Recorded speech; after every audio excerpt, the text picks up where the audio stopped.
the moment our fellow geeks, dweebs, nerds, and other unfortunates have been fervently waiting for has finally arrived. It's time for TMI,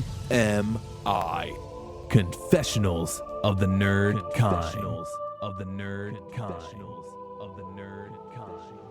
And now, your hosts, Jeff Nerfherder Chandler, Jim Kaiju Baker, and Christina Yojimbo Henry. You can continue.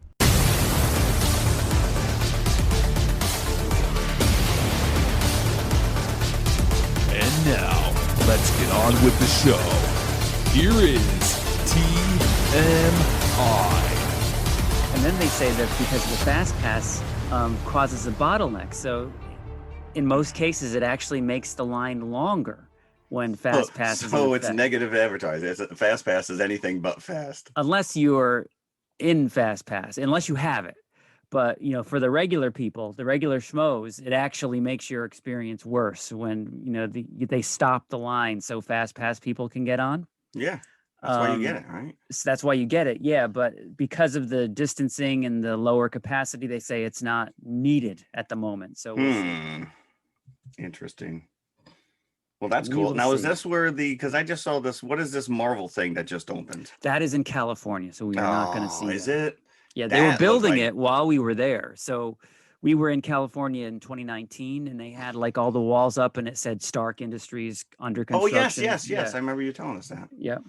Interesting. So now it's ready, apparently. That's open. Yeah, it's open and it looks like there's no fast pass there because the line went all the way through the park. Yeah, and there's only one besides the Guardians of the Galaxy Tower of Terror that's been there for several years. There's only one bona fide attraction, which is a new Spider-Man ride, which is interesting. Is that the one where the Spider-Man flies over top? I think so. Yeah. And he's a robot. Yes, but they can't do it in Florida because of the deal Universal has with Marvel. So they can only do this in California. Oh, wow. That sucks. Yeah. But yeah, no, it's a robot. It's amazing. No, I know. And he flies. He literally swings across and lands on the roof. Yeah, hopefully he doesn't land in the car. In the vehicle with you. Yeah. Let's hope he doesn't go rogue and become sentient. Or Westworld. Yul Brynner. He'll take off his mask and he's Yul Brynner. It's only a matter of time. Yes. So we're in. Okay. Well, welcome everybody. And we are coming at you after our first bona fide back to the movies experience. We did go back. Truthfully, we did go back to see Tenet.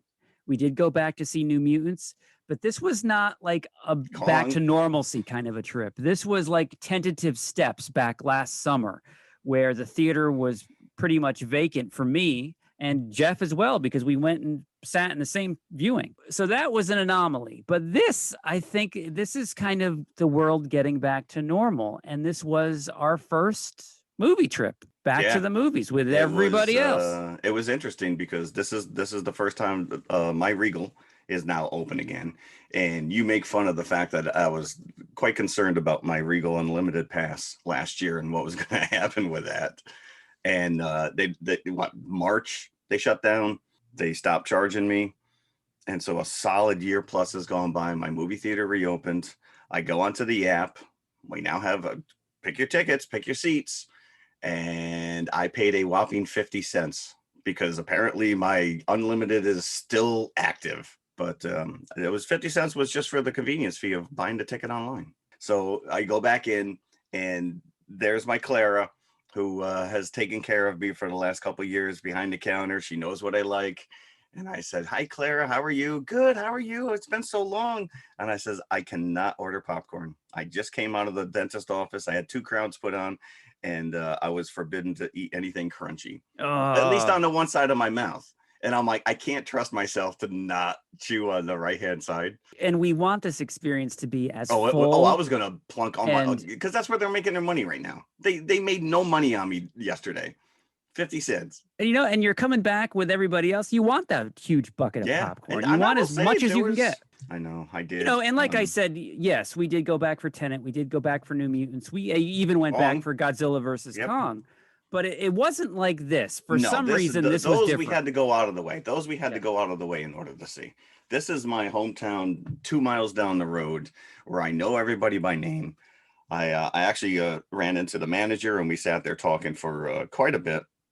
And he was telling me the movies that they got coming out, and they're trying to get back up and running, and he's very excited, and I'm excited. So I'm gonna say it was a 1:15 screening, which is the earliest that they had Saturday, which was 110 degrees outside, anyways, and there was probably 30 people in my theater.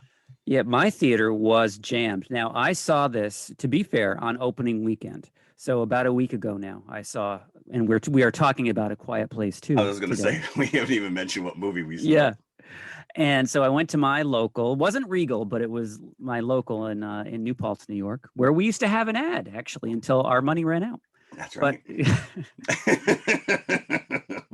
But it was yes, folks, we are paying for this ourselves. And I went at 1:00, matinee as you did, and it was a packed theater, and there's no longer any social distancing in the theater. It's really, not like my theater still has seats reserved in place, so I had to pick my seat on the map, but there were chunks that were still blocked according to COVID. Yeah, no, we had to pick our seats, but there were people in front of us and people behind us, so there was no rows being skipped here. Now, were you kind of like?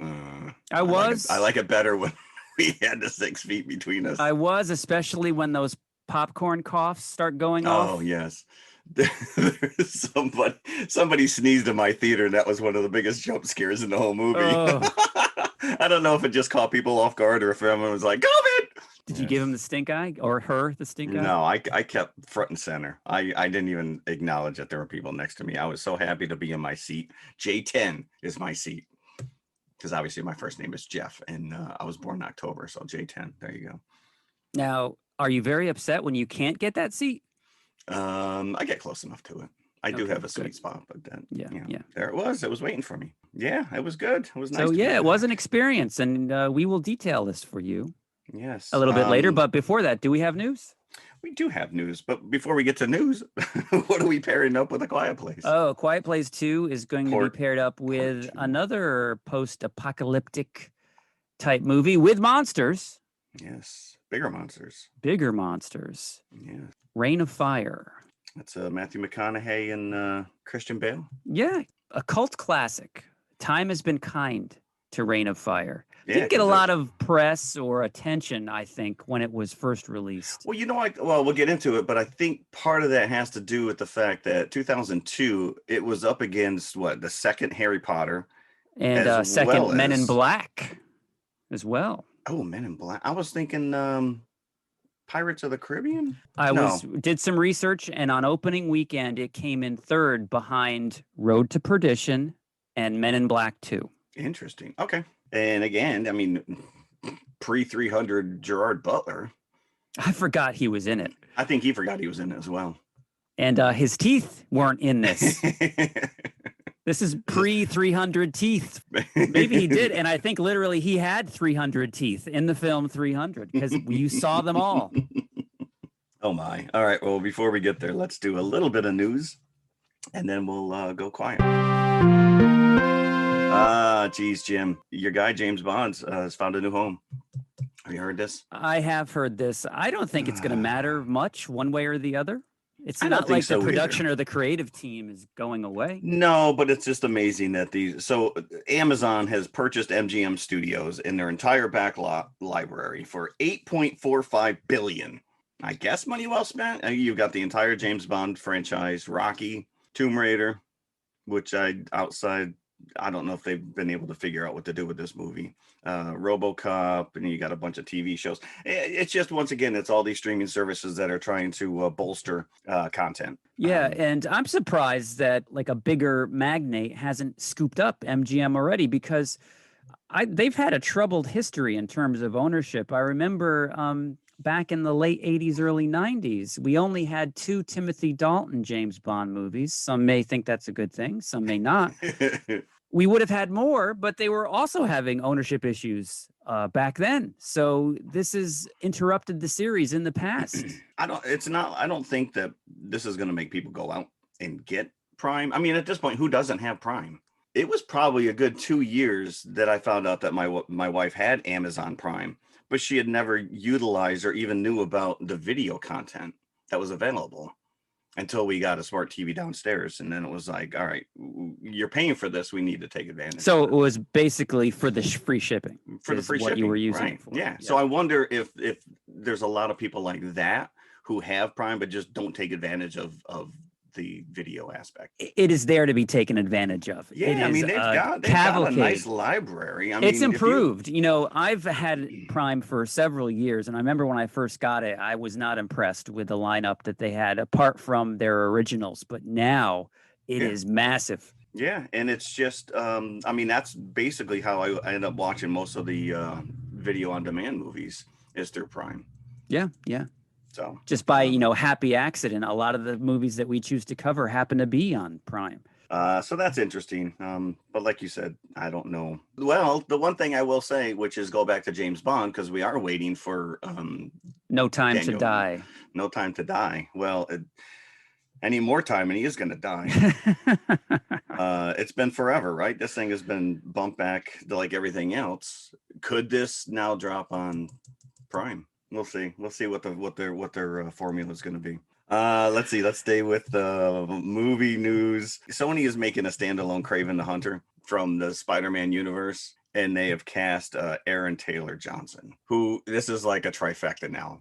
He's played Marvel character. Is he just playing every Marvel character now? He went from Quicksilver. He was Kick-Ass. Yes. Well, the link so far. The link between the Sony movies and the MCU has only extended to Tom Holland's Spider-Man. Right. And, you know, in those characters that revolve immediately around him in those movies. So, you know, Venom has never been mentioned in the MCU, nor Morbius or anybody else that's coming up in their own standalones. Not yet.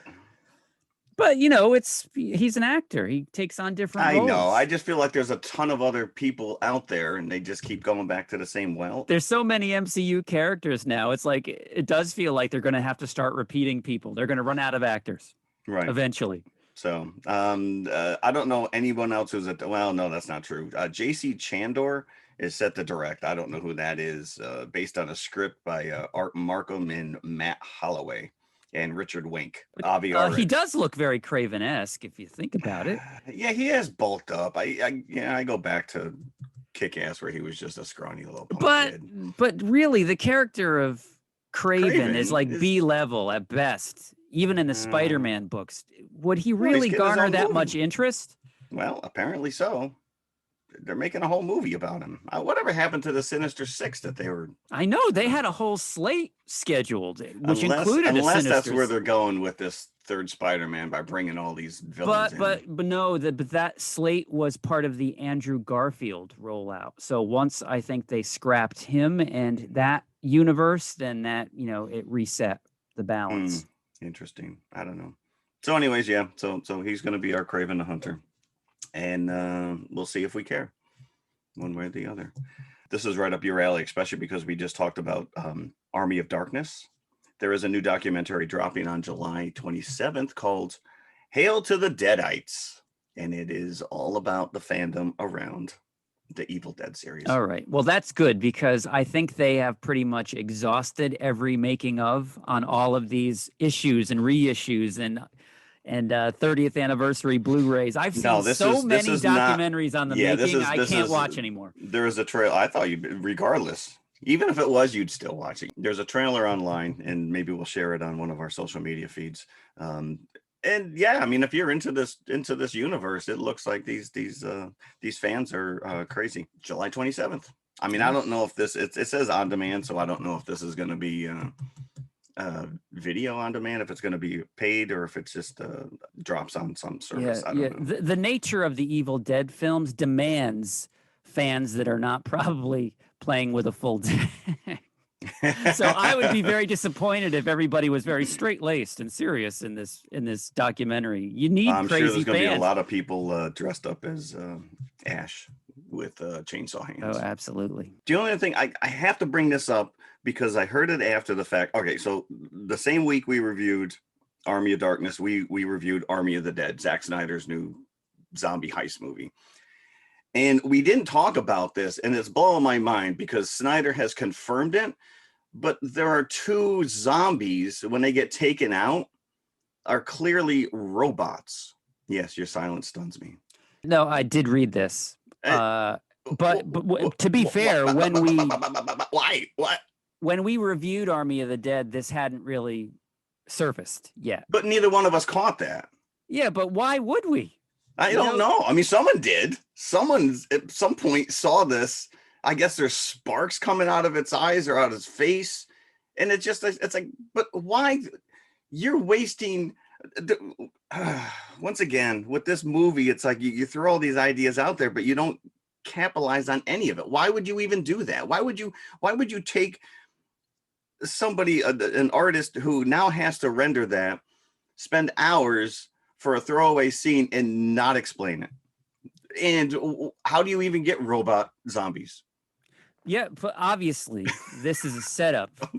They're assuming when they're making this film that there's going to be several other films that maybe they'll get to explore this. But if there wasn't, yeah, just say if nobody watched this upon release on Netflix and they did not finance a sequel, then, we would always be in the dark about why or how. Right. Are these made by the Alphas? Are these made by the Army that are trying to infiltrate the zombies? Is this part of the Army that they're trying to build? Are they that smart, the Alphas, that they can build robots? Well, they can have sex. Tools? Apparently they can. You don't have to be that smart to have sex. It's not what my wife keeps telling me. Oh man, I don't know. This just kind of blew my mind, and I put it in there, and I says we have to at least address this because I did not catch it, nor do I understand it. But he has confirmed that yes, they were robots. This is now going into the territory of running zombies. I'm not sure if I like where this is going. It's like my toaster's now sentient. I can kill my toaster and it'll come back. Now it's a Do they still want to eat you if they're robots? They programmed to eat you? Good question. Questions. Yeah, that is all the news I have, unless you have anything else. I do not. That's good. All right, we need to get into this. Let's get into Quiet Place 2. Now, I'm going to assume that you actually went back and watched the first one. I did, because it has been several years. The last time I saw it was when we talked about it in the early days of this show. Yes. I should have gone back and at least listened to that episode. I did not go out of my way to find it or rewatch it. So there are some questions. But it for by and large, it picks up literally at the very end of that movie.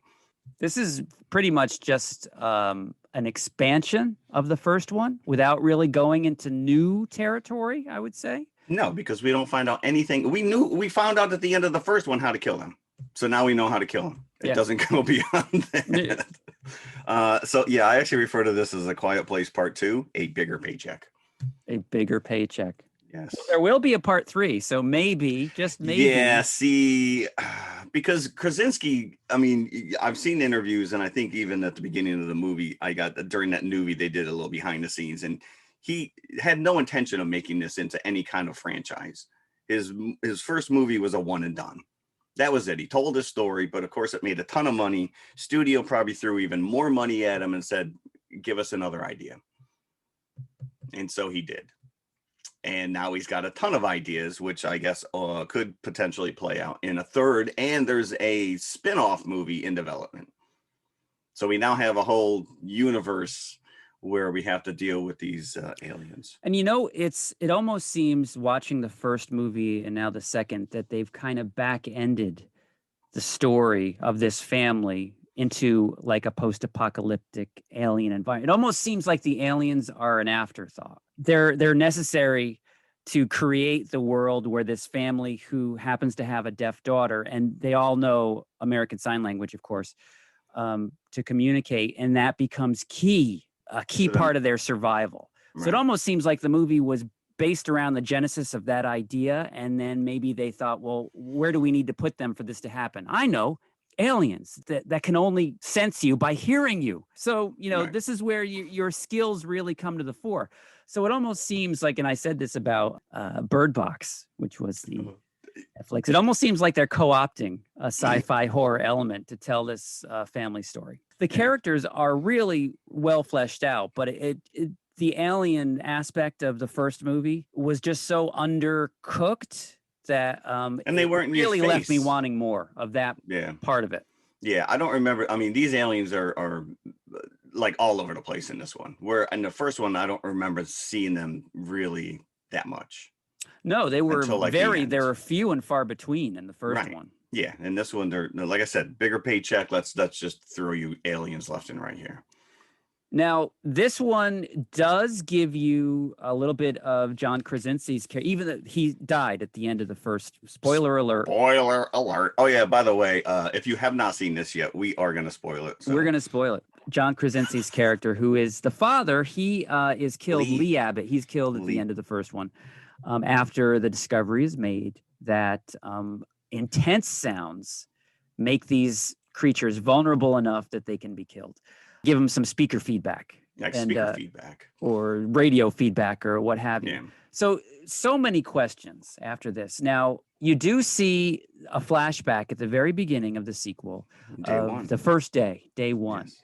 And so everyone in the town that the Abbotts live in are at a Little League game. There's a little bit of a hint because the movie opens in the same pharmacy that they raid at the beginning of A Quiet Place 1, and foreshadowing. Yeah. Lee Abbott walks by the space shuttle toy that kills the youngest, the little Abbott. Kid. Yeah. Hey, Abbott. So Lee has got to make his way quickly to the Little League game, and he doesn't want to be late. But so he's buying something at the store, and he sees the TV report behind the counter of some sort of an explosion. And the pharmacist assumes it's like a bomb or a terrorist or whatever. But a little bit later, you realize it's probably one of these meteors that's coming down and raining down on the earth, because they get to the game, and no sooner is he there than they see a giant trail in the sky, which, looks like something coming into the atmosphere. And and they stop the game. I'm like, that would not happen at all. Do you know how hard it is to reschedule a Little League baseball game to get that field for 3 hours? People would look at it for 2 seconds, say interesting, and then continue playing. Play ball. Yep. Let's go. Yeah, no, they all just in unison just all like start walking away. Yep. Like this is the start of World War III, and we have to get home right now. So, and it's not like it's several of these things coming down. It's just one.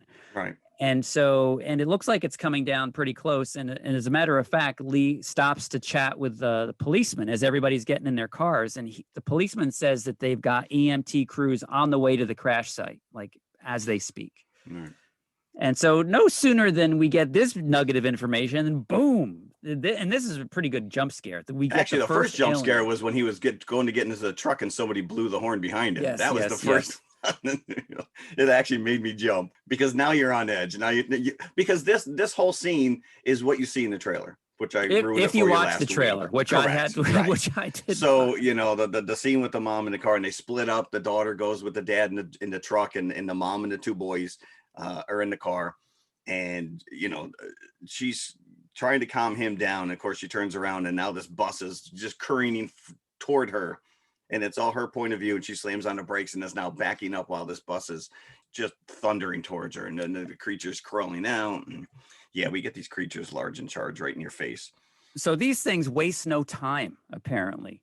Like the thing hasn't even, or whatever crashed, you're not even told what it is in the film, if it's a meteor or not. And I only know this because of an interview I read with John Krasinski after I saw the movie, that it's a meteor. And that's what his explanation is. They came down, like their planet blew up or something, and they're on these fragments, and their skin is invulnerable to the elements and apparently space. Isn't that how we got Venom, by the way? Well, yes, and these things are extremely, and I actually have that note down here because I actually brought my little notepad in the dark and was scribbling notes. Good for you. They're very venom-esque, these alien creatures. Well, they actually are demigorgons from Stranger Things. Get that as well. Yes, that as well. Yeah. And how he knew to be quiet immediately. It is a very tense scene. The opening of A Quiet Place it's very nice. It's very nicely done. I agree. You see maybe 2 or 3 of them, and they are carving up Main Street in this town. So again, it's only been 10 minutes since everybody walked away from the game that these things are there. And so everybody takes refuge in a cafe bar type place. And yes, John Krasinski does the shh, which we became so familiar with from the first movie. One, yeah.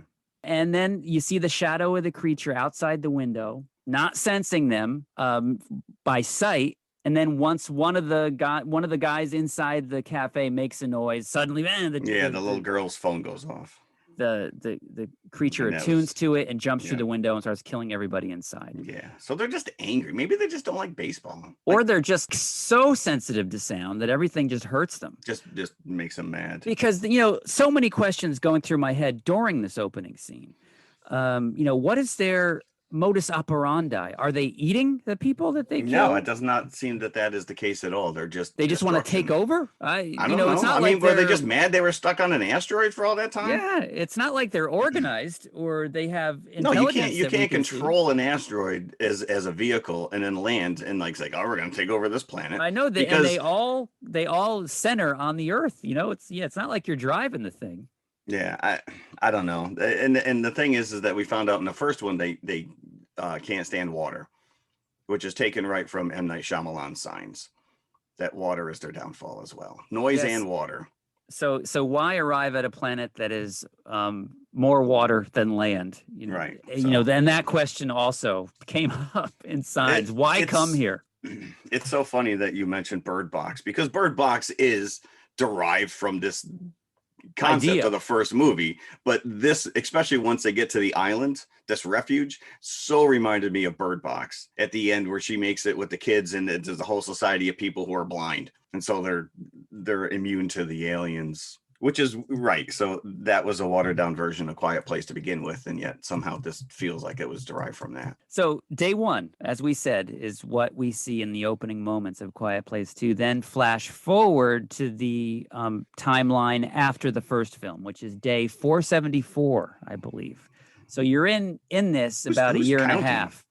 Yeah, literally minutes after the first movie ended. Here's another question, maybe a quibble, or maybe a gaffe that they weren't thinking of. There's a lot of quibbles. But having seen the first movie right before watching Quiet Place 2, you have John Krasinski's war room in his basement, where he's got the bulletin board where he's making himself notes. He's got newspapers spread out. And one, I think, is the New York Post, where the headline is, and this is very reminiscent of the Time magazine cover that we saw in Reign of Fire. Oh, yeah, I got issues with that, by the way, but let's go.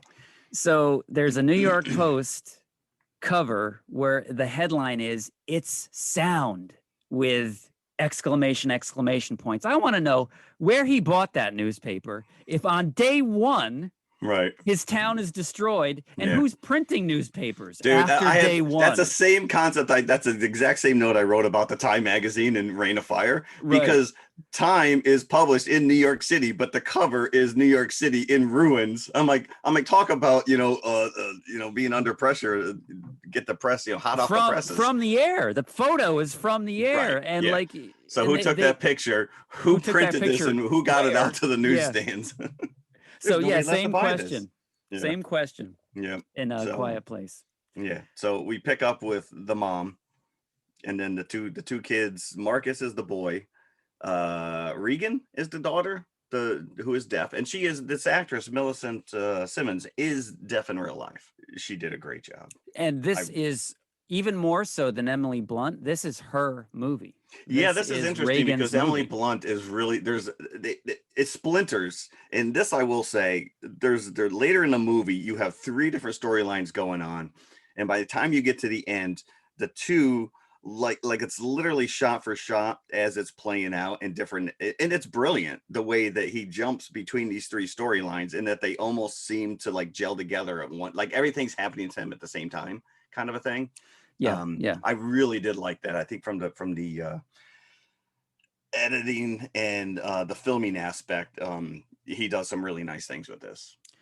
And I like the fact that they try to equate Reagan's character with her father, because it's almost seems like that she is stepping into his shoes for this film. becoming the lead of the movie. His character is greatly missed. Definitely. And they do set that up, that idea of Reagan being a surrogate for her father here, because just the fact how you shared that she wants to go with him when they split up after that ball game gets out, that they have a very close relationship anyway, which was fractured a bit in by the end of the first movie, but she sorely misses him, as does the audience.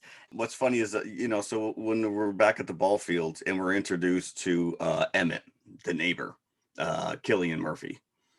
And I was like, we got ourselves an expert in the post-apocalyptic world right here from 28 Days Later. 28 days later. This guy knows what to do, but apparently he doesn't. No, apparently he doesn't. But there's a question where they're screaming at the kid who's playing ball or whatever, and he asks her, how do you say dive? And I'm like, oh, this is so coming back into play, because we know that they can't stand water, and especially once you find out that they're trying to head to an island. I'm like, oh, this is definitely going to come back into play, and it did. So this character of Emmett is obviously a family friend to the Abbotts, because they're all at the baseball game together. So they're there at the Little League game watching their kids play. And so a little bit later, when we get to day 474, and Emily Blunt's character is leading her kids with that infant. Worst idea. You couldn't have found some condoms in that damn pharmacy? In that pharmacy, right? Right?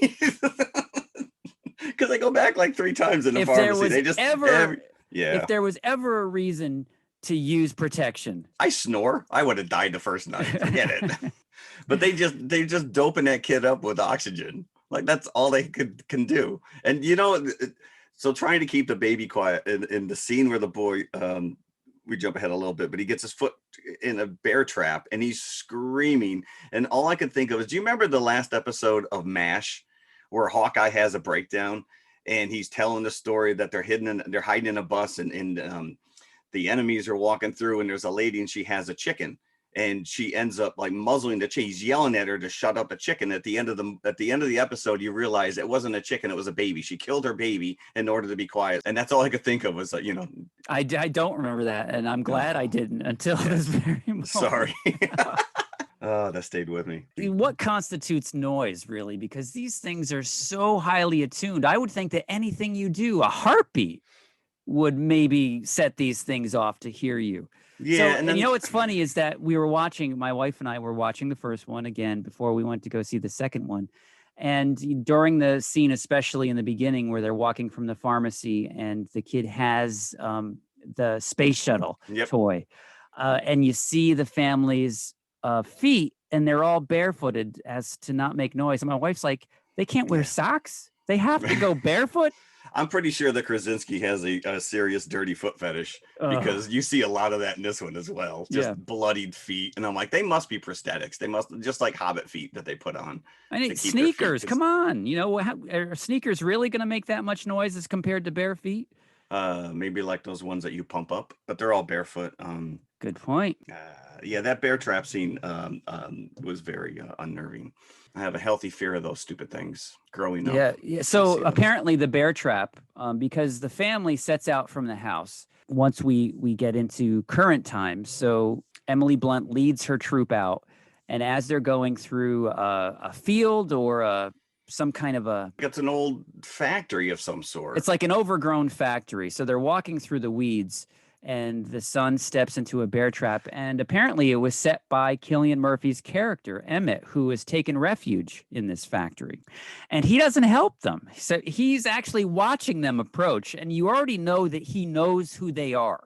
Yeah.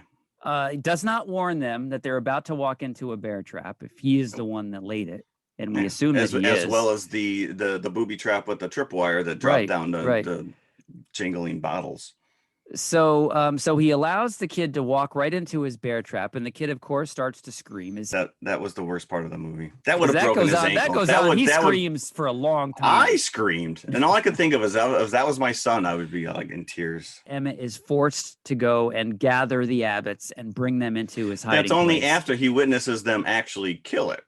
Right, because creature Regan approaches them. Yep. And Regan has that radio with the microphone. Yep, and her earpiece. That's the key. That's producing the feedback on the radio. So the creature's heads are armored. So whenever this feedback happens, the armor it's like a flower that opens up. Again, Demogorgon. If you are familiar at all with the creatures from Stranger Things, this is exactly what they look like. These things that open up, and you got like a frilled lizard kind of a, the armor makes that impression, and then their musculature and it's exposed, so they're able to be shot and killed once this armor recedes back. And now the other question is that nobody in the military or government has figured this out. Like, they've figured out that it's sound that these things key off of. You would think that the first thought that any government scientist, well, let's hit them with a lot of sound if they're that sensitive to it. Yeah. Listen, we keep birds off runways by playing Celine Dion songs. We took out the aliens in Mars Attack with Liv Whitman. Right. Yeah. And that's the other thing about this, is we'll get into it a little bit in more detail as the plot goes on, but there's, in the first one or the second one, there is no military or government presence whatsoever. They're alluded to a little bit later, but they're very conspicuously missing. So the question of what happened. The first movie, they were like in upstate New York, correct? The police car actually says Millbrook Police, if you notice that. Oh, I didn't catch that, but it was like Spring Creek or something where she leaves, because I didn't know where Spring Creek, if that was a made up town or if that was in Connecticut, because she's making her way across to the Sound. So yes, we get Cillian Murphy's character who shelters them, but he does not want them to stay, because he has this setup where it's like a vault or some kind of a smelting thing that he locks himself into. But he has a timer, because there's only so much oxygen, so you can only stay in there because it's sealed, so there's no air. It's soundproof, and it's even perfect for a screaming baby. They've even got less oxygen with more people in there, so he doesn't want them to stay. Yeah, but this doesn't make any sense to me either, because if you go back to the first movie, wasn't Lee like? They touched on it a little bit here, because the girl was keeping a fire going at the top of the silo, and it was a signal, and they knew that someone alive was up on the hill, because they too had a fire going. So these are like signals that indicate, we're human and we're here. And so they make their way there, and the girl is like, "You knew it was us. Yeah. You don't want to come help us? No." So it was like, why keep the fire going then? Well, why even go to the extent of making a fire? Your family's dead. Your kids are dead. He's got some mad art skills going on there, though. So it's nice to know that he had plenty of time to do his arts and crafts. And the fire is burning and popping, and that's making noise itself. Yeah. But then we get into a Walking Dead terminus aspect, and 28 days later. Yeah. Because there's a radio signal being broadcast of Beyond the Sea over and over again. Which doesn't make any sense either. Well, because they're on an island, right? Makes no sense. Why be cryptic? Why the aliens can't understand what you're saying on the radio? So why not just say, listen, these things can't swim. They don't like water. We're on an island. Get yourself to an island. It's like, no, we're going to put this cryptic song on here and hopefully someone will figure it out. But at this point, we only know that there's somebody broadcasting. And as we know, being committed genre watchers that we are, that this did not end well. In 28 days later, Cillian Murphy, he should have known better. He should have known better, right? Did not He should have known better than to do this movie. He's like, wait a minute, I've seen this one before. It did not end well in Walking Dead with Terminus, because they had to walk down the train tracks to get to Terminus. They should have. Well, Terminus just had a bad name. They could have called it like Willy's Wonderland, and I would have gone. So the girl figures this out, where this broadcast is coming from. So she takes it upon herself to leave the family and to go to this place. Yeah. Well, she wants to broadcast the noise. But it's not like the aliens are listening to the radio. This is true. Yeah, it's not like they're tuning in, and because the boy's listening to it on his headphones.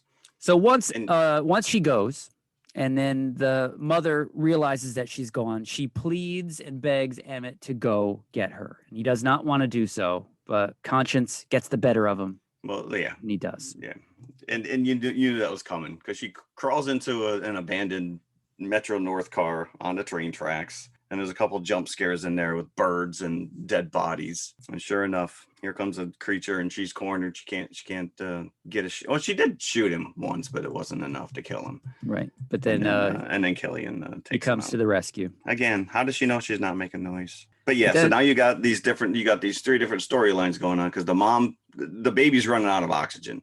So now she has to go back to the pharmacy, get 2 more tanks, oxygen tanks. Why they didn't take them all at once, I have no idea. We'll go back later and get them. And she leaves the oldest son with the baby, so that's another storyline going on. And he's hobbled. Yeah, time. This was babysitting gone wrong, by the way. This is not the person because this is the point where he decides to grow a set and explore the factory. Yeah, his ankle would have been shattered. I am sorry to tell you, those bear traps, they're meant to break a leg so that animals cannot get away. His ankle would have been snapped in half. Of the 3 stories going on, this was the one I was least interested in, was the son in the factory. But again, this is where you've got the 3 different storylines going on, and I liked the way he was jumping back and forth, because if you just stayed on the kid, you're right, you would have been just eat him and sacrifice the baby, whatever. So Emmett and Regan, they take shelter in this abandoned building, and they know that they have to go to an island at this point. And so they go to sleep, and the girl wakes up, and he's gone. So she figures that he's run out on her. Oh, that's right. Yeah, with the speaker and her earpiece. Yep. Yeah. So but no, because he comes back after she wakes up. He says, "I found a boat." But then it takes them an entire day to get to the boat that he's found. To the boat. So he went all the way there, found the boat, and then came back. So we haven't really run into any bad people yet in this entire... Even though we were told, because Emmett tells you straight up, you don't want to go out there. You don't want to find other people because the people that are left are not good. It's like in a year and a half, people just like humanity just goes down the toilet. Well, unfortunately, probably they're the only ones that have the mindset to survive something like this. I mean, we always say in these zombie movies that it's the humans that are the issue, not the zombies. Yeah. So they make it to the dock, probably wherever Emmett found this boat, right? And it's they set off in the morning, and it's not until night that they actually make it to the dock. And apparently he found it in a couple hours in the morning when she was asleep. So as they're approaching the boat, they see a little girl. And this, I think, was probably one of the best sequences, second to only the beginning. A little girl sitting weeping on the dock, and she's probably 6 or 7 years old. Yeah, you take her out and you say you're sorry afterwards. So Emmett approaches her, like, "What's wrong, sweetheart? What's wrong?" Yep. She turns around. She's got like a necklace of bells and throws it around his neck. Yep, noose. So now he can't move without making noise, right? So he's stuck there, like paralyzed, and all these like scummy people come out of the darkness, and they appraise Emmett and Regan, and they are looking Regan up and down. No, but to what end? Why? What are you going to do with this guy? Why set a trap for this guy? And obviously they've done this to other people. But is this to sacrifice them to the creatures? You're on a dock with other boats. At some point, you have to realize that these things can't swim. They could easily have stabbed him rather than put that thing around his neck. And so now they run the risk of what he actually does. Because they're all on this dock. They're all on this dock. So if these things came from land, you have nowhere to go. I mean, I guess you could dive into the water, but it didn't make any sense to me. So here we go. Foreshadowing. You said the word dive. Dive, yeah. So she jumps. He makes noise. The other guy comes. They wrestle. Here comes all the creatures, and the creatures are just dismantling these boat people. They didn't really think that through much. No, they did not. So Emmett and Regan, they managed to escape in the water, and you do see a creature jump in after them and drown like immediately. Yeah. Right. So they make it onto a boat. The creatures don't know they can't swim. Yeah, I guess so. The creatures don't know, except the one who was pretty smart to pilot that boat and chase. I was gonna say it was miraculous that their boat made it to that island, but the fact that the alien somehow made his boat as well. So they make it to the island that the broadcast is coming from, and they pretty much find the Harper Valley PTA there. Yeah, these people are pieces of crap, by the way. I don't care how. They're lazy. Where are they getting their food from? Where are they getting their food and water from? So at least you do find out, because the whole time they're like, they're going to find worse people than the boat people on this island. But no, it's just regular people that made it to this island who are continuing life. Yep, idyllic little. But of course, they had to bring the alien with them. Now, why didn't the boat people ever go to the island? They've got boats. They could have just taken it over. Why didn't they? That's a great question. I don't know. These people apparently have no weapons that are on the island. It's just and they would families. have to make food runs. Yeah. You can't sustain 12 families on an island with a radio station. So it's explained that the reason that these people are on the island is because the National Guard. Somebody, that's the only, like you said, the only mention of like military or anybody. Once they figured out that the creatures didn't like water, they were trying to shuttle people by boat to this island. And, everybody rushed the boats and drew the creatures with their noise. So only a couple of boatfuls of people made it that were escorted here by the military. But there's no military on the island. You'd think that they would set up a base if they knew that the creatures... Unless the military are somehow like airdropping them food. But then the whole idea of this, we have this radio station, let's tell everybody with a cryptic song. And if they can figure it out, booyah for you. Otherwise, screw it. We got a barbecue to attend. But in the meantime, we did mention that one of these creatures commandeers a boat. So the creature makes it to the island. He's smart. That's so stupid. And tears up the Harper Valley PTA. So fast forward, we have the battle at the radio station with that creature. And of course, they make it to the DJ booth, and they managed to get the feedback going again. And long story short, they are victorious in the end. So while that's going on, the mom is in town at pharmacy, and she's going down memory road. She takes her ring off and leaves it on the bridge there where they got the little memorial for the baby and then for the dad. I guess they had pictures of him up there, even though this movie literally took place after he died. But she goes into town, she gets more supplies. The boy is, like you said, all he's tasked with is taking care of this baby. But of course, the alien breaks in because he has to go snooping around and it's chasing him. And he hides in that smelting vault or whatever and runs out of oxygen and is about to die. And he locks himself in there. There's a whole, this is told to you numerous times when they first get in there. There's a towel that Emmett has across the bar, so when it comes down it doesn't lock, and yet when he jumps in there it locks because the towel is not in place. But minutes later, when the mom comes and she sets the water and now the water is disoriented, why are we not just dropping water on these things? Why, we got these giant planes that drive around and drop water on fire, these forest fires. Just wherever there's aliens, just drop water on them. Yeah. So she makes it, but she realizes that he's in there. She opens up and then jumps in. And as she jumps in, the towel magically jumps back into the spot so that they're not locked in there again. It's all being played out simultaneously. And again, I said this at the beginning where he's cutting back and forth between these three different storylines, now two storylines. And they both grab the gun at the exact same time. They both lift up the microphone. Both aliens, go down. And it was beautifully choreographed. And then it just cuts to credit. That's it. We didn't learn anything new. We already knew how to kill them the last go around, except for the fact that now she has access to the radio station that the aliens don't listen to. So we assume that they're going to go back to collect Emily Blunt and the rest of them and bring them to the island, right? You would think that that's what needs to happen. I think so, but not. But now you got aliens who know how to drive a boat. Apparently they don't communicate because that one didn't know he couldn't swim. So there was some nice stuff to look at. A lot of questions. Lots and lots. It's very short too. It is very short. I think it was like an hour, 37 minutes or something. And now, do you have any notes on how much this made? Opened 47 million. Okay. Domestically, it's done 69 million. Worldwide, it's just under 100 million at the moment. So it's been doing very well. But as you said, it is not doing as well this weekend as the latest Conjuring movie. Yeah, well, So it has fallen a little bit behind. But this is only in theaters. This is not available on video on demand.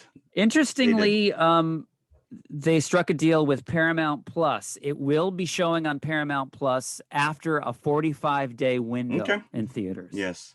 Yeah, but as you said, originally Krasinski was not going to attempt a sequel until the first one made $340 million worldwide. Yeah.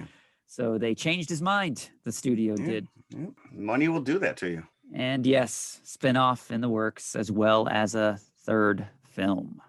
Why? So this just feels like a big setup for the third movie. That's really what this is. Don't expect anything. After we've not been given anything in the first two, why would we think that we'd get any more in the third? I don't know. That is it would true. Be, I think, that is true. At this point, it would be to their detriment. It would be to their detriment to try and backtrack and explain these, inconsistencies. Why bother? Yeah, no, I think the less you know about this, you just go with it. The first one, I remember enjoying immensely. Because you thought that maybe there was some overriding idea behind this, but I don't think that there was. No, I think like it was you said, just it was a germ setup. of an idea. Yeah. What if there was a world? It was good to be back in the theater. I will tell you that. A year and a half into this phenomenon in the universe of this movie, is it really necessary for a character to shush another character? Correct. Yeah. If you don't know, right. If you don't know. Yeah. Shh. So this is a tough one. How many buckets would we give? The opening was nice. The cross cut of the three scenes I thought was really well done. But some of these characters just make stupid decisions. And there's not enough Emily Blunt. She really doesn't do anything. No, especially after us seeing recently again, Edge of Tomorrow, Live, Die, Repeat, whatever you want to call it. Yeah, but she's a badass. You know that she can handle herself. Yeah. Oh, for the character though. No, yeah, I get it. Would we expect this character to be like Sarah that? Connor didn't start out that way either, but right. Well, this is true. A year and a half. Events forced her hand. Right. And if you have three kids, one who's an infant, you think that you would step into that role and do anything you can, Mama Bear, to protect those kids. And it was the kids who ended up saving the day. The creatures are nice. The action was solid, but there's just so many unanswered questions that as a genre fan, you long for. You want that exposition. You want that explanation, even a crumb. So I was disappointed by that. I am going to go 2 3/4 buckets of popcorn. That's low. I hate shit on movies. I really do. And I don't like, and I said, I came home and my wife was like, so how was it? And I'm like, I said, I hate being that guy. She goes, no, you don't. You love being that guy. And I'm like, no, that's not true. Worst movie ever. I'm going to go 3 1/4. 3 1/4. I'm going to go 3 1/4. I think that there was a lot of stuff going on. You're right. We didn't need this movie at all. But I'm going to give it probably a solid quarter just for my back in the movie theater experience. Yeah, that was nice. It's nice. There's something to be said about just walking in and the popcorn's popping and people are excited. You see people are people really want to be in the theater. This movie did get quite a reaction from the crowd that I was with in the theater. For the most part, everybody enjoyed it. Yeah, I didn't get like a standing ovation. People didn't like cheer or anything. There were a few claps at the end. I did have to Google whether there is no end credit scene, by the way, so don't sit through the credits. Yeah, you have to do that now, right? I know. Quickly. Yep.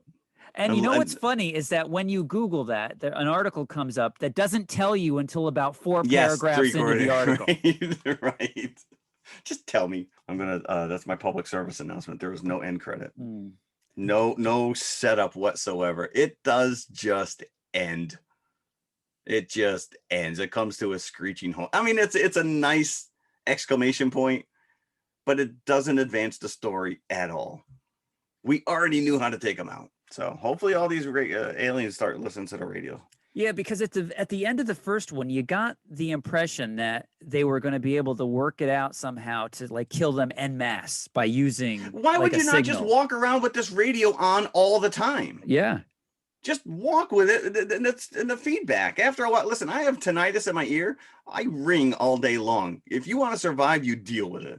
put that feedback on and you walk loud and proud. These things will just back off. Even if they come towards you, they're not going to get any more than 10, 12 feet. Yeah, I'm going to be generous on this one. I gave it 3.25. So, we didn't talk about the reveal that he had his wife's body that the kid found. Oh, yeah. He's painting all these beautiful pictures of the kids. Meanwhile, she's just like a mummified corpse. And that was only 11 weeks ago. You really deteriorate that much in 11 weeks? Yeah, and that was never addressed because the movie just abruptly ends. So, all right. So let's go to our concession stand. Should we say? I can't eat anything crunchy or gooey for 2 weeks. So let's, I don't know, ice cream sandwich maybe? Okay. Well, let's see what we got here. And we will be right back with Reign of Fire. Nice. Hey!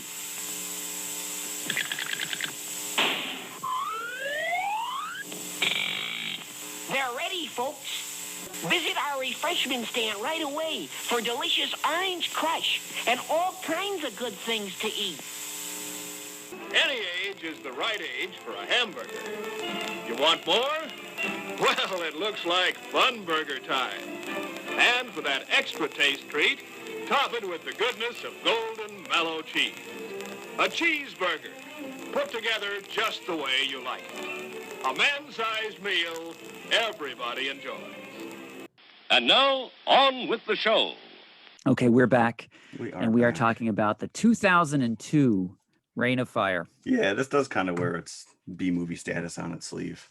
Yeah. I want to say I saw this in the theater, but my son was born in 2002. And I don't think I would have left my wife home with a 2-year-old and an infant. I definitely saw this in the theater. I have seen this so many times.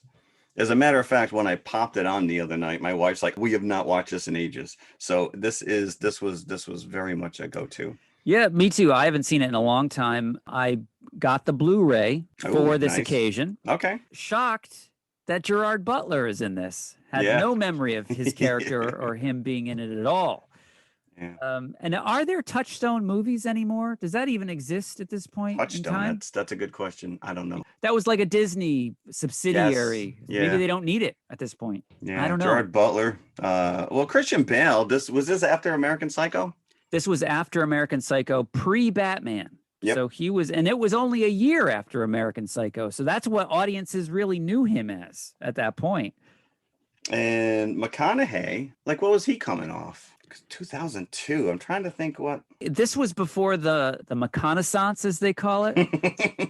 Is that a thing? I think it is a thing. Oh, yeah. You know, obviously he came out, his breakthrough was in Dazed and Confused. And then A Time to Kill after that. So I think that he was like in the rom-com territory. Right. When this was came kind out. of it's so funny because I can't, do you remember, I think it was when they were filming the Terminator movie with Christian Bale and that famous rant where he starts screaming at one of the stagehands because he gives him eye contact or whatever. And his eye line. His eye line, and he just loses his mind. And that was a meme before there were memes. That was like something you would search out online and just listen to ad nauseum.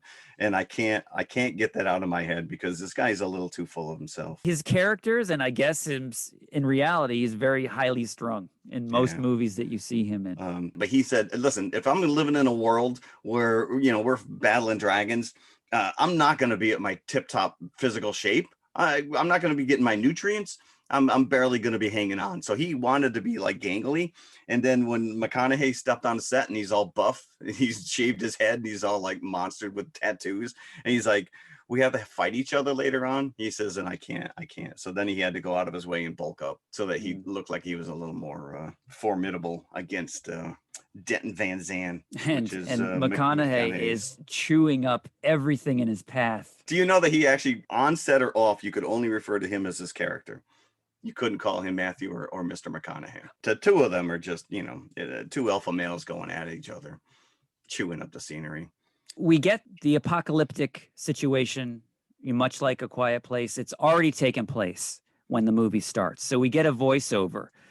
And it's very much, it reminded me, because it's Bale that's doing the voiceover of what happened, after you get, a flashback to his character as a kid in London. It sounds like the Road Warrior opening where you hear that yes. Australian voice, the roads were a white line nightmare. And you see scenes from Mad Max playing out. Christian Bale's character's name is Quinn. And as a little kid, his mom is working a construction site right in the middle of the city of London. And I didn't really get what they were doing. Were they miners? Because they were going. I don't know if they were building a tunnel or they were doing something, but yeah, let's let that kid into a construction zone with no helmet. Like he's literally the one guy sends him into the hole. He's, why don't you go down in there, kid? He does, visit a construction site, breaking every safety rule there probably is. They send him down the elevator shaft and he goes to visit his mom. And nobody apparently likes the mother because she's everybody's boss. She's the foreman here on the construction site. And it's set up like a little visual gag throughout the movie that the kid's got a lighter that he keeps with him. And then you see it as an adult, he's got it as well. So that little fire symbolism there. So again, they break into what they call a void, a pocket, as they're mining. So there's like a big chamber that they stumble upon. And one of the construction workers, who it's already revealed that this guy hates the mother. So, of course, let's put her son in mortal danger because I hate my boss. Take a wee look. So he shimmies through the hole. He's looking around and he puts his hand on like the cave wall, what he thinks is the wall. Oh, but you and I, we all know what it is. Right. We know what the name of this movie is. It's a scaly orange, the hide of a dragon. And apparently this is enough to stir the dragon because you see some like dripping, flaming saliva come down onto the cavern floor. So this wakes up what we later find out is the male bull dragon, who busts out, destroys everything in his path to get out, but he does climb his way out of the rail shaft, and this begins the end of the world. Yes, but they're making their way in the elevator, and it's like, in case of fire, use stairs. It's like, don't we know safety protocols 101?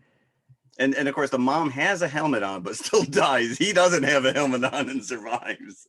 So, is Quinn responsible for the dragon? I don't think that him touching it woke it up. I'm thinking that them drilling through its hidey hole is probably what woke it up. Yeah, but apparently there are thousands of these, and this is the whole opening montage, and you find out that dragons were real all along, all those stories that we heard about, and they are the ones who killed the dinosaurs, and they eat ash, and they come back like cicadas, and it's like, what? They eat ash. So they eat ash, they eat everything on the planet Earth until there's nothing more to eat, and then they go into hibernation again, waiting until Earth replenishes itself. But if they eat ash, so does it have to be stale? Like, does it have to be the ash of living things, or can it be like buildings? Because you see that there's buildings and everything is destroyed. I mean, there's a ton of ash. Later in the movie, when they make it back into London, the whole place is covered in ash. But they also like a smorgasbord. But they also share that a lot of the nations released their nuclear arsenals to defeat the dragon, to try to defeat the dragon. So that may be why a lot of the stuff is destroyed, because we would that also ourselves. create ash? It would, but maybe they're finicky eaters. Maybe they don't want nuclear ash. That's what I'm thinking. The ash goes stale, and you got to keep making new ash. Yeah. I don't know. This movie has just as many questions as it does. It does. So if there's only one male dragon, then how is it for where are the females? It needs females to fertilize, right? Well, yeah. So we are told when the Americans arrive that the male they spawn just like fish. That the females lay eggs and then the male just flies over and fertilizes them. But when we get the first dragon kill, are we not led to believe that there is an embryo inside the egg that he pulls out of the dragon? Yes okay. And no, because it's not clear what's in there. He just does. Because I'm going to say that's not how that works. That's not, you can't. Yeah. So anyways, but the dragons are damn cool. And I will take these dragons over these stupid aliens in the other movie any day. Yes. These are fantastic looking dragons. Although here, I'm going to put on my nerd hat right now for 1 second, which is technically these are not dragons. They are wyverns. They only have 2 legs. Dragons have 4 legs. They have 2 legs, and then their wings constitute their forearms. That's just a side note. And now there's also a questionable thing that Bale says in his narration, that whenever one was destroyed, 100 took its place.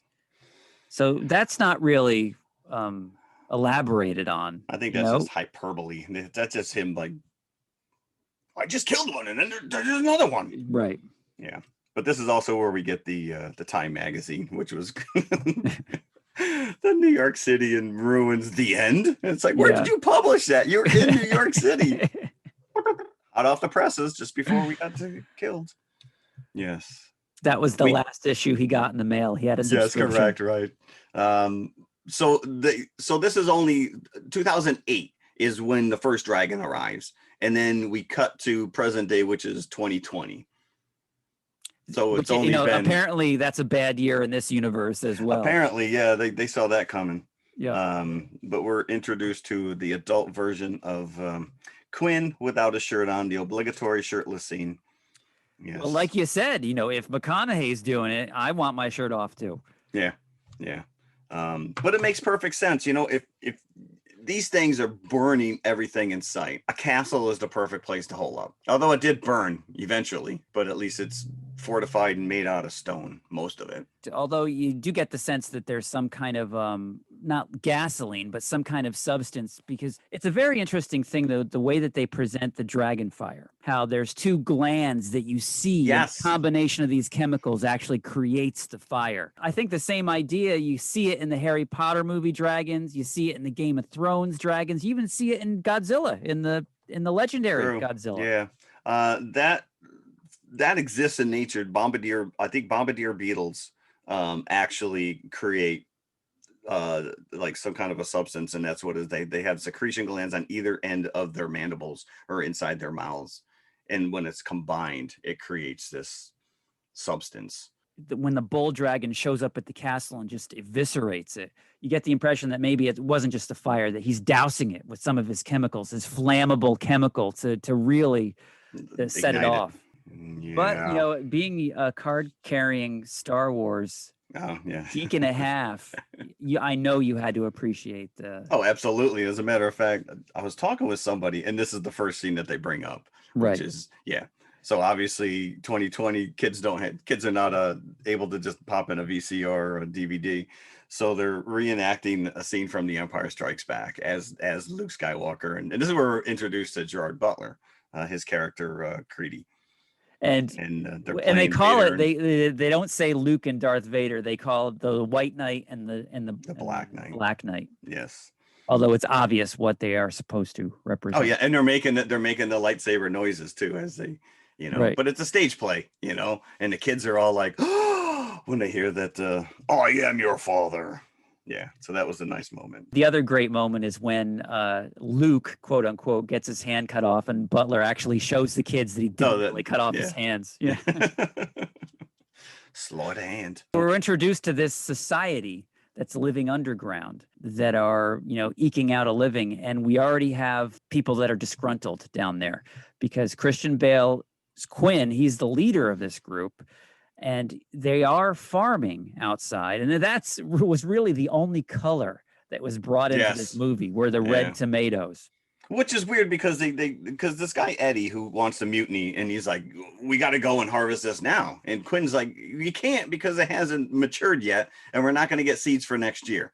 Oh, there may not be a next year. Let's just eat now. So he's arguing they're going to go and harvest the grain, but then they make their way out and they're eating tomatoes. I'm like, that's not grain. That's not grain at all.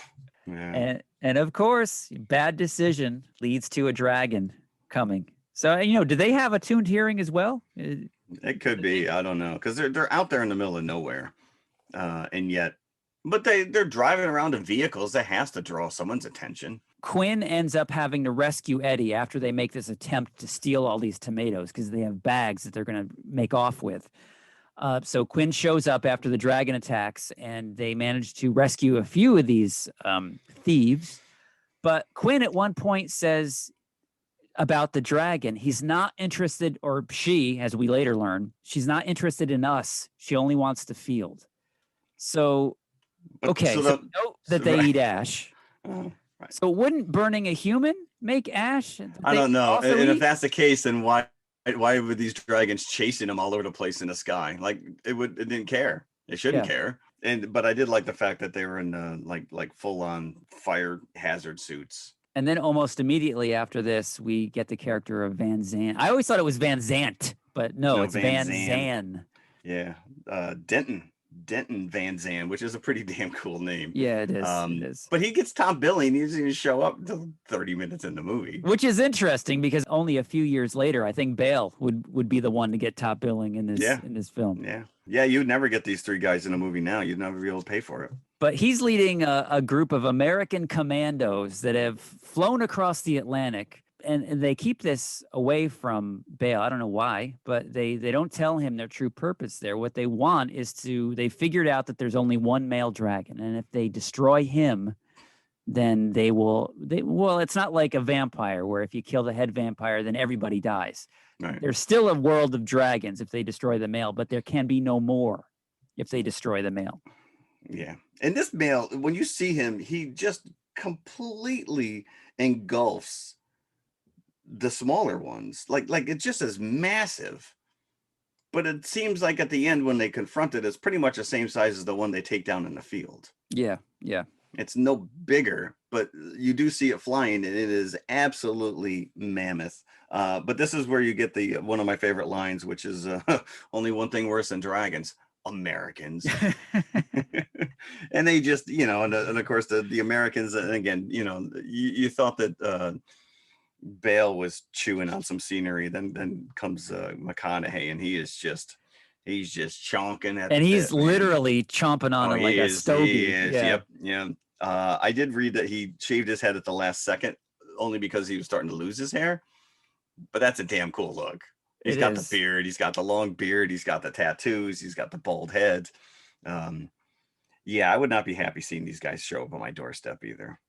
No, because they're like this rogue squadron that all have weapons. They have tanks, and he tells them that there's a dragon slayer, and they're like, how? And then all of a sudden, in comes a flying chopper. I'm like, yeah, okay, let's just draw their attention. And he's got this little claw. I'm like, where did you get that off of? That's like a shark's tooth. Like, you should have something like that's 10 feet long. Right. But this is also where he explains to them that they've got super eyesight, but at this magic hour, this quote unquote magic hour, after the sun sets and right before at twilight, their sight is not so good. And this is when you can take them down. But it didn't really seem to hinder the dragon at all.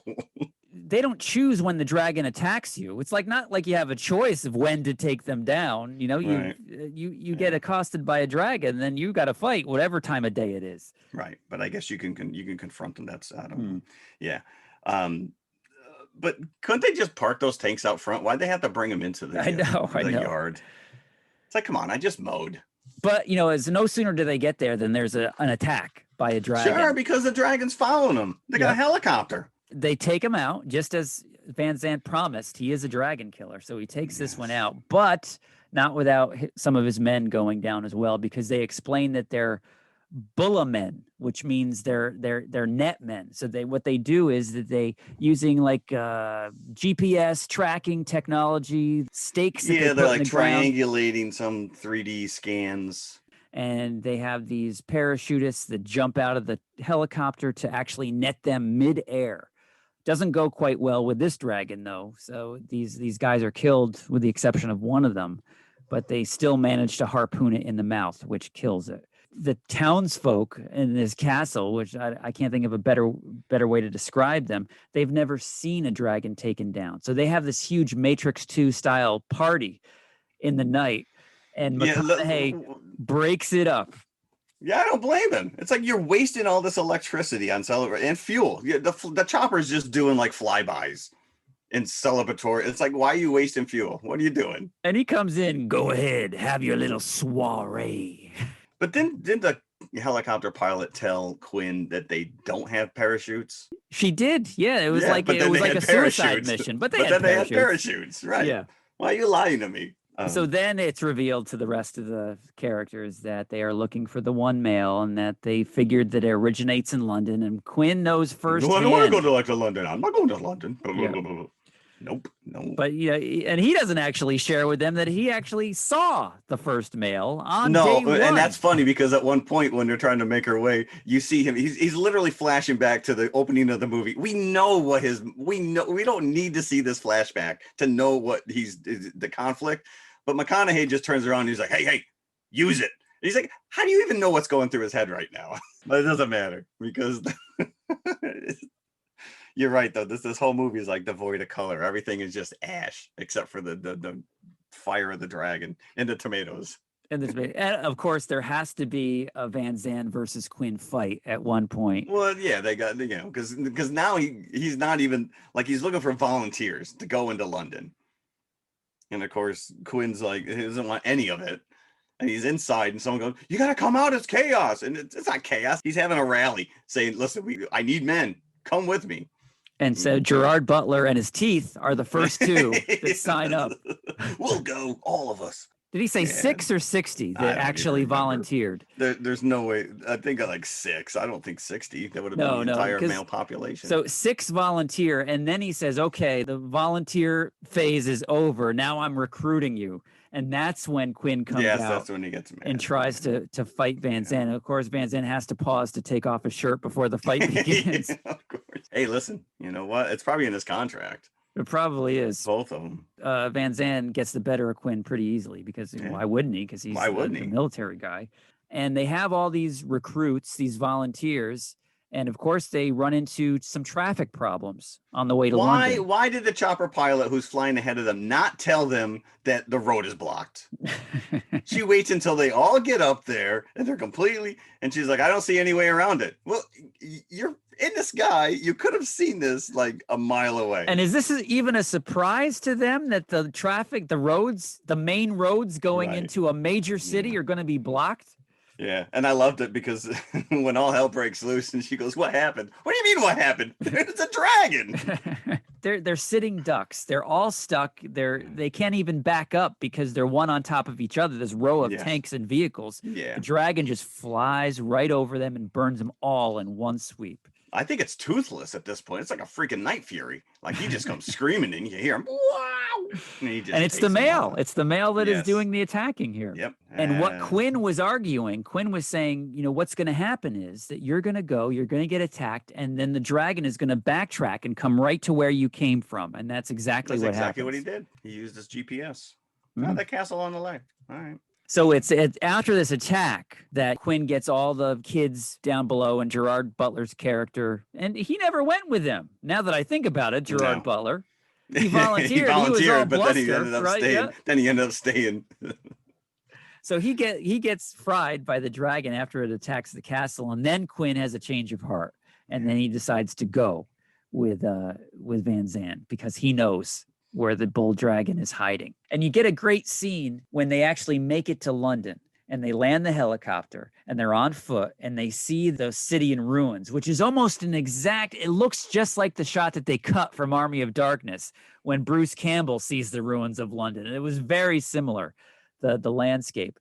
But you see, and I love this aspect where they are so hungry and they're starving, the male is eating the females. So you see thousands of dragons, and the male disperses them all because he's trying to eat them. So they're able to get in and just fight this one dragon rather than 1,000 of them. So I liked how they glossed over that plot point by explaining why. But again, that scene right there shows you like how massive he was compared to the other dragons. Yeah. And yet once he was on the ground, he really didn't look any bigger than the one they killed earlier. Of course, you had to have that hero slow-mo moment with Matthew McConaughey because they have this plan where they're going to split up into 3 factions because there's only 3 of them.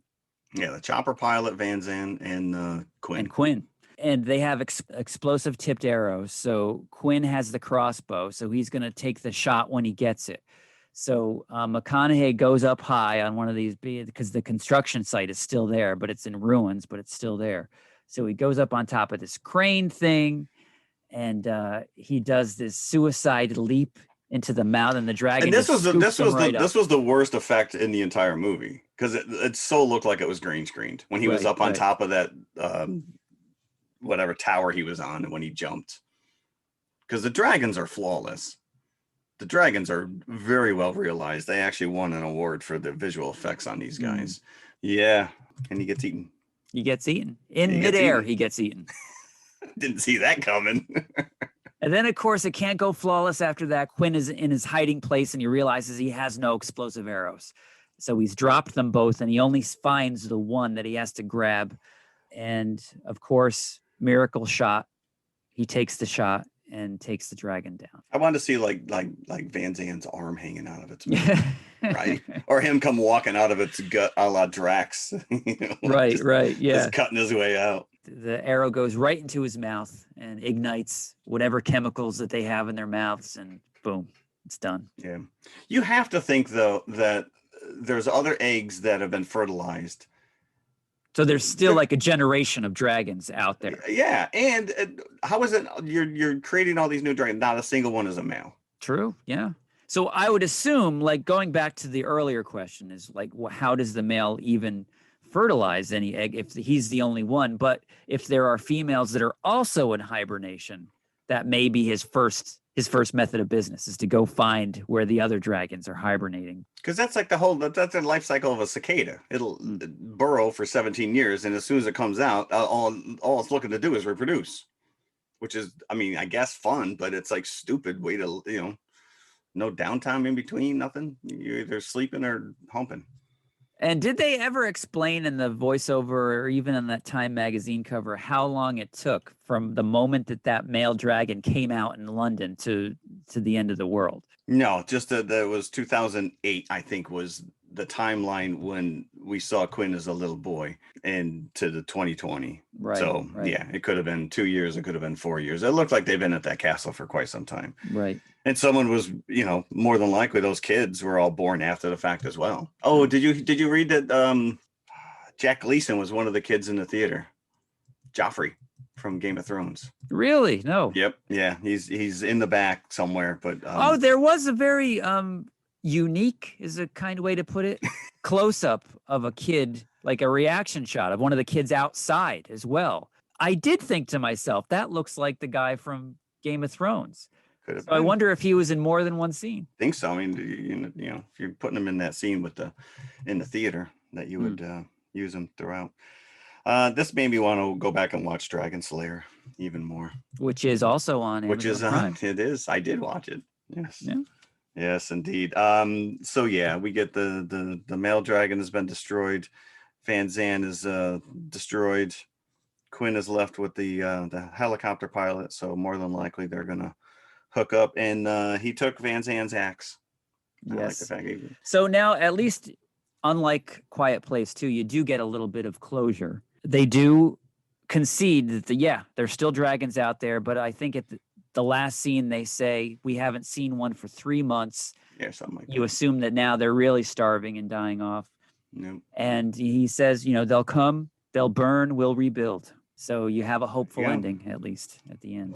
Beautiful thing. Directed by Rob Bowman, by the way, who was, I think he cut his teeth on a lot of X-Files. He was, his name was all over the X-Files in its heyday.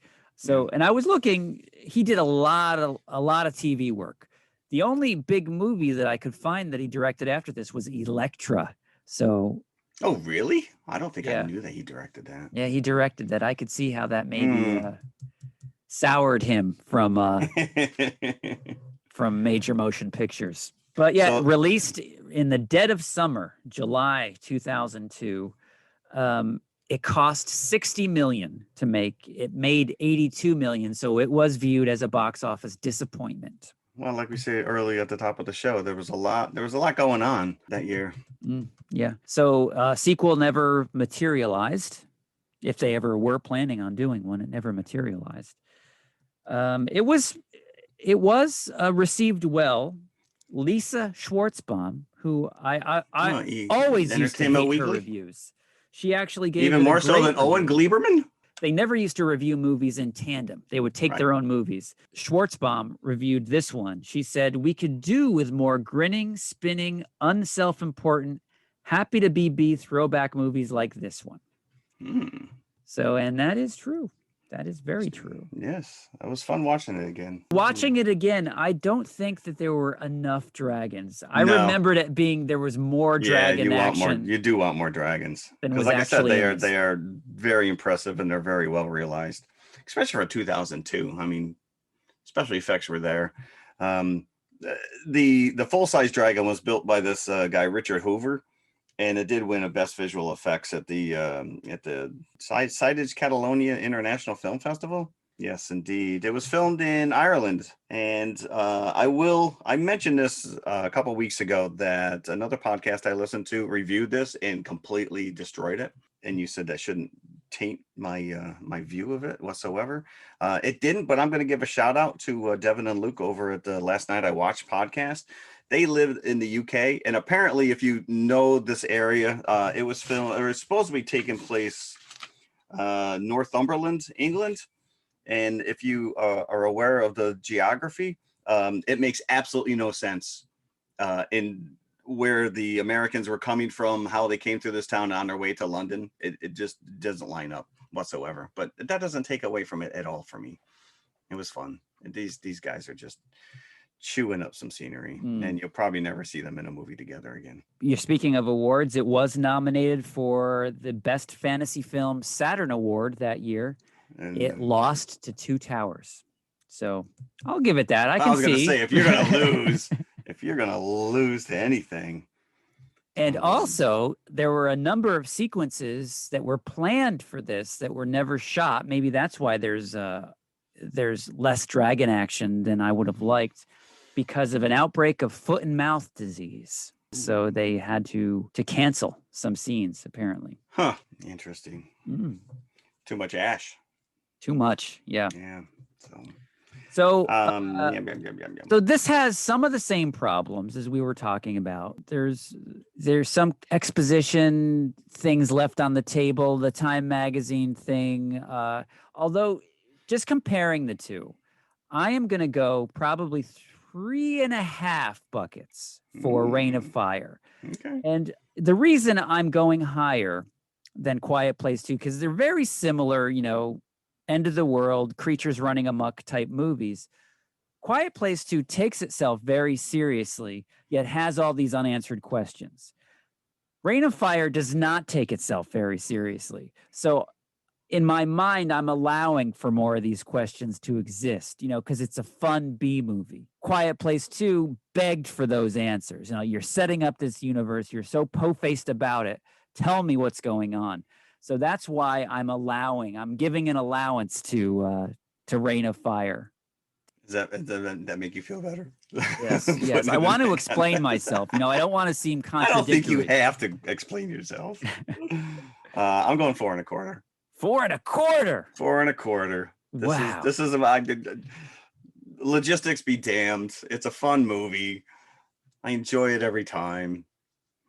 It has been a while since I've seen it. And yes, it does need more dragons. Absolutely. I would give it more if there was more dragon action. I remember there being a lot more dragon action in Dragon Slayer as well. It's a lot of movie with no dragon.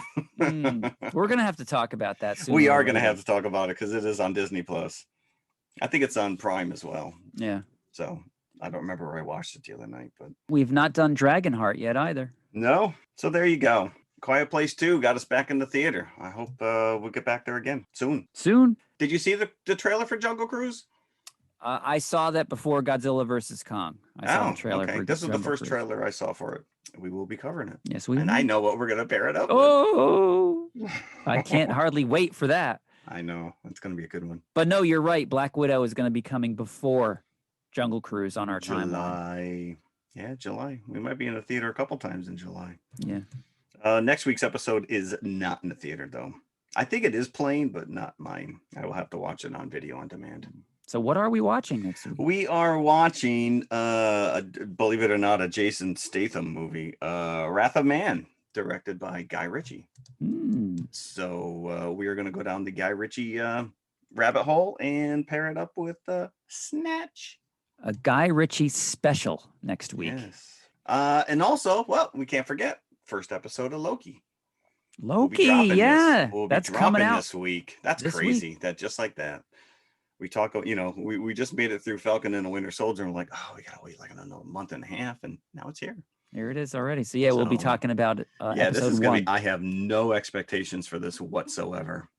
I feel that they're just gonna, whatever. We'll find out. We'll see what they got up their sleeve. Is this just going to be a lark, for Tom Hiddleston, or is this going to actually figure into the continuing MCU. Who knows? I don't know.